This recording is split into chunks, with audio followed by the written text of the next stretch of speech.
So Jimmy, let's talk about your starting 11. Let's discuss that then, with regard to the fact that we're on to match day 5. And by the way, I like saying match day 5 more than game 2 of the triple fixture date, because I feel like we were lumping all those together. We were putting too much pressure on these guys. We're taking it one game. Hey, we're on the Gregg Berhalter one game at a time thing. This is match day 5. It's isolated from every other match in qualifying. Focusing on this, U.S. is traveling to Panama away. Who do you want and goal? And give me your back line. Captain Cliche over here, Hollywood Heath Pearce. I'll go with Matt Turner. One game at a time. Matt Turner's going to start in goal. Zach Steffen not going, and Matt Turner's done more than enough to really to continue to solidify his position as the number 1 goalkeeper. I think even Zach Steffen, at some point when you're on the team, you're like, yeah, that guy's playing really well. I get it. I know why I'm on the bench. There's just no way that I could replace or really improve upon how this player is performing. You just have to wait for a potential dip in form or an injury to get back in and prove yourself. And I think that's where Zach Steffen is right now. But he's not traveling, so Matt Turner for sure. As I mentioned before, Anthony Robinson's not coming. I think that's a bit of a big loss for us. So he was pretty pivotal in our last away game against Honduras, scoring early to really set the tone in the second half and leading us into that 4-goal half. Now, George Bello, I want to see. He's got the experience. He's played in some CONCACAF Champions Leagues away from home in particular. He started against Honduras. Didn't go particularly well for him, but I don't think our formation was best suited for what he's capable of, and then started against Mexico in the Gold Cup final as well. He's got the chops. We could argue he's got more CONCACAF experience if you add the CONCACAF Champions League in than Anthony Robinson. So Bello, I think, will be fine. He's still by young. the way, are you scrapping the back 3? No, I'm going back 4. I'm going straight back 4. Yeah, I don't think I thought we looked comfortable in the 4-3-3, and I don't want us to change from that just to adjust to an opponent. So I got Bello. I'm going to say Miles Robinson. Him and Matt Turner are the only 2 players to play every single minute so far through qualifying. I don't think that's going to change. I was shocked when I read that, by the way. And I for some reason, I just didn't process the fact that, imagine you're Miles Robinson, by the way, and you're like, well, I don't know who's going to play next to me this next coming game. Like, Like 3 months ago, you hadn't even really played for the national team. And then, he was getting his start with the Gold Cup, and you're like, yeah, he's got some flashes and stuff. The U.S. isn't playing great, but he's, holding down the back line against pretty weakened opponents. And now he's like, I don't know who I'm going to play with. I got to figure out this next game. He's the guy now. Yeah. Like who's next to me. And that's actually a lot, like, to have that consistency, I think is really important, but Gregg's gone with a young guy to get that experience. And then next to him, it's up to these other players to prove something. Right.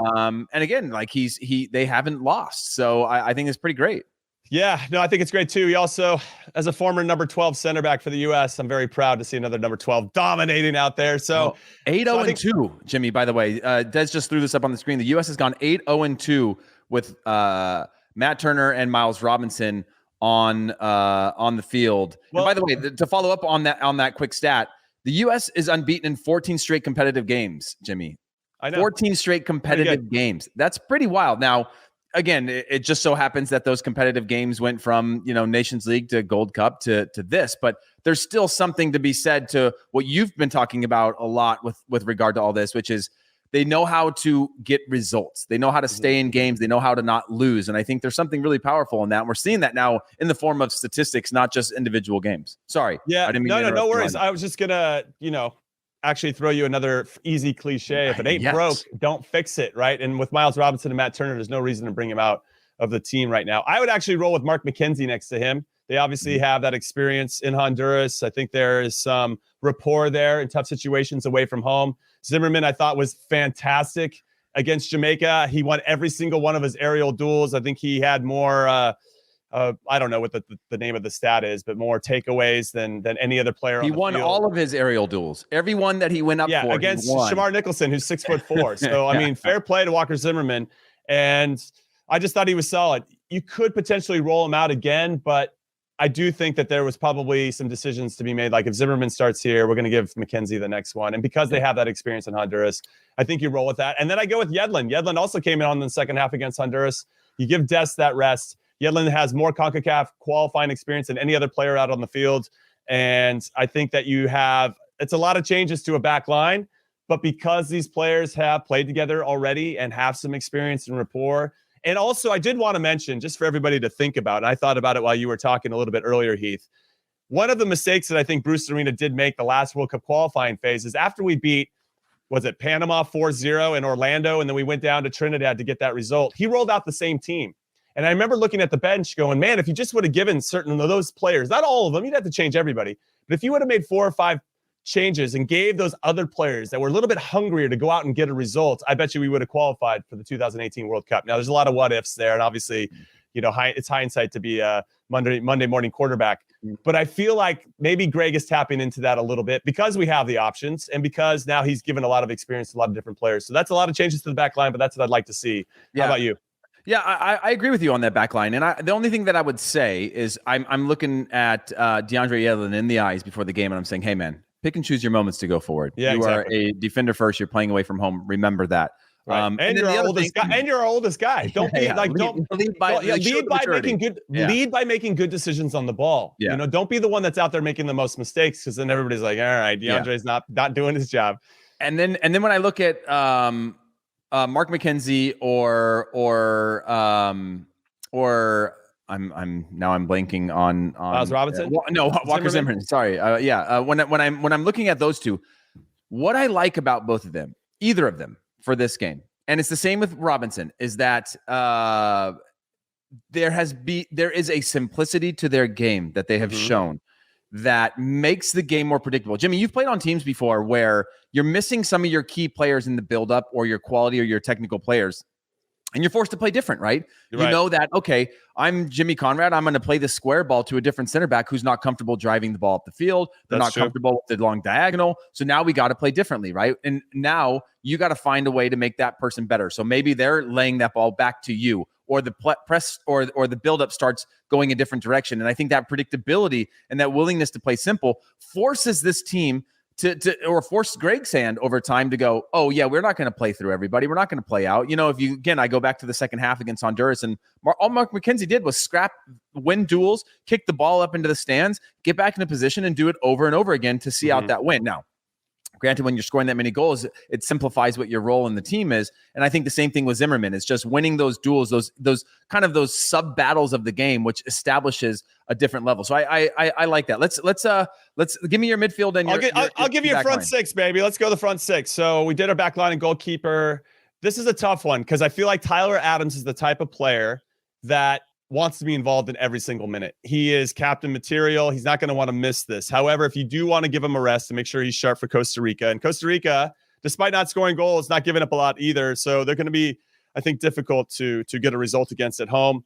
And knowing that, you want to make sure everybody's fresh and not tired. Like we talked about with El Salvador, who rolled out the same guys for 3 consecutive games in qualifying window 1 and looked very tired against Canada on the last one. So maybe Acosta here. I'd almost prefer to see Adams, but Acosta's been such a loyal servant to the country, and he does the job. So I think you could put Acosta here. And then it becomes a little bit, do you go with Leggett? Musa's available. I would love to see Musa continue to roll out and play, but I don't know how many changes you want to make. So this is a tough one. I don't like when Acosta and Adams are on the field at the same time. I'll raise my hand and say I think they duplicate each other. So it's either one or the other for there. And then is it Busio? We saw De La Torre actually come off the bench against Jamaica. So I don't even know. I think it's going to be some combination of Busio or De La Torre. And I think it's going to be probably Leggett at this point. And then I could see him throwing out Acosta. But if Adams was there, I'd be totally cool with that because I like having that consistency in the spine of your team. But Acosta has experience with all these players too. Yep. Then I go with Aronson and Pepe. We knew that was coming because they both got subbed out pretty early.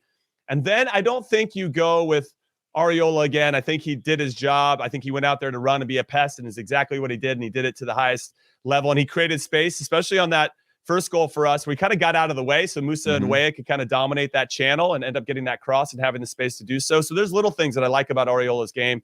But I'd almost considered Christian Roldan. He scored, I saw a crazy stat with him. He scored in 4 straight games for the Sounders, 3 in MLS and then the Leagues Cup final. He had 2 goals in 21 games prior to that, and he's on fire right now. So maybe you lean into that with Roldan, who's got experience. He's crafty. He knows how to create space. And you let those guys maybe chip away at Panama for the first 60 minutes, and then you bring on a Weah, and then you bring on a fresh Matthew Hoppe, and then you just go and just kind of crush them because we've proven we are a bit of a second half team. So just let some guys grind out the first half, and then we can bring it on. And similar to what we did in Honduras, and just when the game opens up, when they're tired, we go and smash it and get all 3 points. No, I think you covered that well. The only other option that I would go with potentially is starting Matthew Hoppe instead of Roldan. I think it would have previously been a little bit it would have made me a little nervous having Brendan Aronson, the old Brendan Aronson, but he continues to get better and show that in these big moments, he's becoming a more intelligent player, knowing how to keep the ball, win the ball for the team. But that energy between the two of them, I think, could create some of that, again, verticality that we need. And when I look at how El Salvador was successful, that willingness to just attack with numbers, with pace, bring attacks to a conclusion, there's a real value to that. Jimmy, give me your closing thoughts on this game before we take a quick break. Well, like I said before, I was happy with 7 points this particular window. That would be getting the 2 wins at home, getting a draw away. I'd still take the draw away at this point. You're not allowing Panama to gain any ground on you.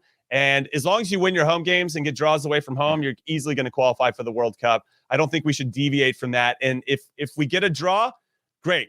Way to go, boys. Good professional performance. No problem. Let's go home and get all 3 against Costa Rica. If we get the win, I think it's a cherry on top. And I don't want my expectations of what it looked like against Honduras in the second half to kind of cloud what I think we might see here. But we're going to see a lot of changes. And as we mentioned, Gregg Berhalter, whether you love him or hate him, is definitely pushing the right buttons for the squad right now, and I'm here for it.